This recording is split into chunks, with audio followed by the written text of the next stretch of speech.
അങ്ങനെ കാത്തിരിപ്പിനൊടുവിൽ big boss Malayalam season 7 ഈ ആഴ്ചത്തെ ഈ ദിവസത്തെ ഏറ്റവും പുതിയ വോട്ടിംഗ് റിസൾട്ട് അപ്ഡേഷനാണ് ഇപ്പോൾ പുറത്തുവന്നിരിക്കുന്നത്. ആ ഒരു അപ്ഡേഷനാണ് നമ്മൾ നോക്കാൻ പോകുന്നത്. വീഡിയോയിൽ മുൻപ് വീഡിയോ ലൈക്ക് ചെയ്യുക, ചാനൽ സബ്സ്ക്രൈബ് ചെയ്യുക. ഓഗസ്റ്റ് മാസം ധാരാളം ചിത്രങ്ങൾ OTT റിലീസ് ചെയ്യും. നമ്മുടെ ചാനൽ ഭാഗം പരിശോധിച്ചാൽ ആ വീഡിയോയ്ക്ക് നിങ്ങൾക്ക് കാണാം. അതൊക്കെ ഒന്ന് കാണാൻ വേണ്ടി ശ്രമിക്കുക.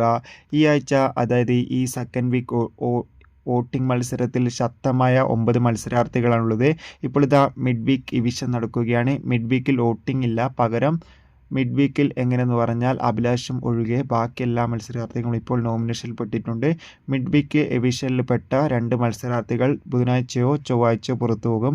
അതോടുകൂടി തന്നെ ഇപ്പോൾ വീക്കിലി വോട്ടിംഗ് നടക്കുകയാണ്. ശക്തരായ 9 മത്സരാർത്ഥികളുടെ കടുത്ത പോരാട്ടമാണ്. 1-ാം സ്ഥാനം അനുമോൾ തുടരുന്നു, 2-ാം സ്ഥാനം ജിസേൽ, 3-ാം സ്ഥാനം ആര്യൻ, 4-ാം സ്ഥാനം ശരത്ത്, 5-ാം സ്ഥാനം RJ ബിൻസി, 6-ാം സ്ഥാനം ബിന്നി, 7-ാം സ്ഥാനം ഇപ്പോൾ ഉള്ളത് സദിയ, 8-ാം സ്ഥാനം നോറ, 9-ാം സ്ഥാനം നെവിൻ എന്നിങ്ങനെയാണ് തുടരുന്നത്.